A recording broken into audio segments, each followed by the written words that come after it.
Hello, magandang buhay kamarites. For today's video, ayan po, nagluto po ako ng adobong takway. Sinangkot siya ko na nga po yung baboy, ayan. At syempre, sarili niya pong mantika, magluluto lang din sa kanya. Ayan po, nilagay ko na nga po yung bawang at sibuyas, ginisa ko na. Hinalo ko na nga po yung sinangkot siya kung ang karni ng baboy. Ayan po. Halo lang ng halo, mga kamarites. Ayan po. Tatapos po niyan, syempre, halo na po natin yan. Yan siya. Antayin na mag-brown yung ating bawang at ang ating sibuyas. Yan po siya, mga kamarites.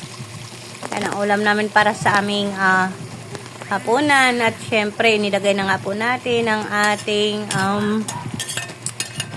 takway na gulay. Ayan, kunting halo-halo lang po.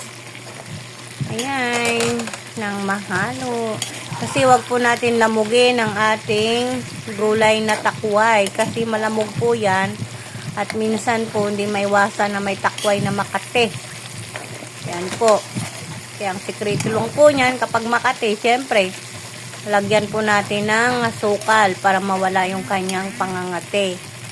Yan po ang aking niluto. I-adobo po yan na takway. Minsan po ginagawa rin ng iba, ginagataan yan. O di kaya, pinapaksiw. Ayan na nga po, inilagay na natin yung ating tuyo at ang ating oyster sauce. Ayan po. Ayan. At kunting halo-halo ulit kasi para maghalo po yung kanyang lasa. At nilagyan ko na nga rin po yan kanina, hindi ko lang nabidyohan. Lagay ko na rin po dyan yung ating seasoning, ating magic sarap, syempre. Yan, kunting halo-halo. Ayaan lang po siya na kumulo ng kumulo. Kasi kailangan din po na hindi siya madurog.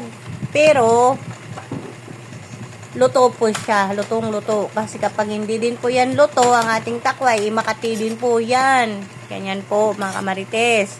Yan, nilagyan po natin sa ulit ng tuyo. Kasi tingin ko medyo maputla po. Kaya yan, dinagdagan po ng tuyo. Pero nilagyan ko na nga po yan ng oyster sauce. Ayan po. At maraming salamat nga po pala sa inyong panonood sa aking mga videos, kamarites. At alam ko naman po na yung iba dyan kumakain din naman po sila ng takway. Di po ba, mga kamarites? Masarap naman din po yung takway. Ako po natutuwa kasi nga po ang tataba ng takway at bihira lang po may nagbibinta rito ng takway sa aming lugar. Kaya yan, bumili po ako agad ng takway na yan. At syempre, yan na nga po, inadubo ko na ngayon. Ulam para sa aming hapunan. Ayan. At maya lang po konti. Luto na po yan. Ayan na nga po. Luto na ang ating ulam, adobong takway para sa hapunan. Maraming salamat po ulit sa inyong panunood at pagtsatsaga. Ayan. Pagsubaybay ng aking mga videos. Yan po, tara, kain po muna tayo, mga kamarites. Bye!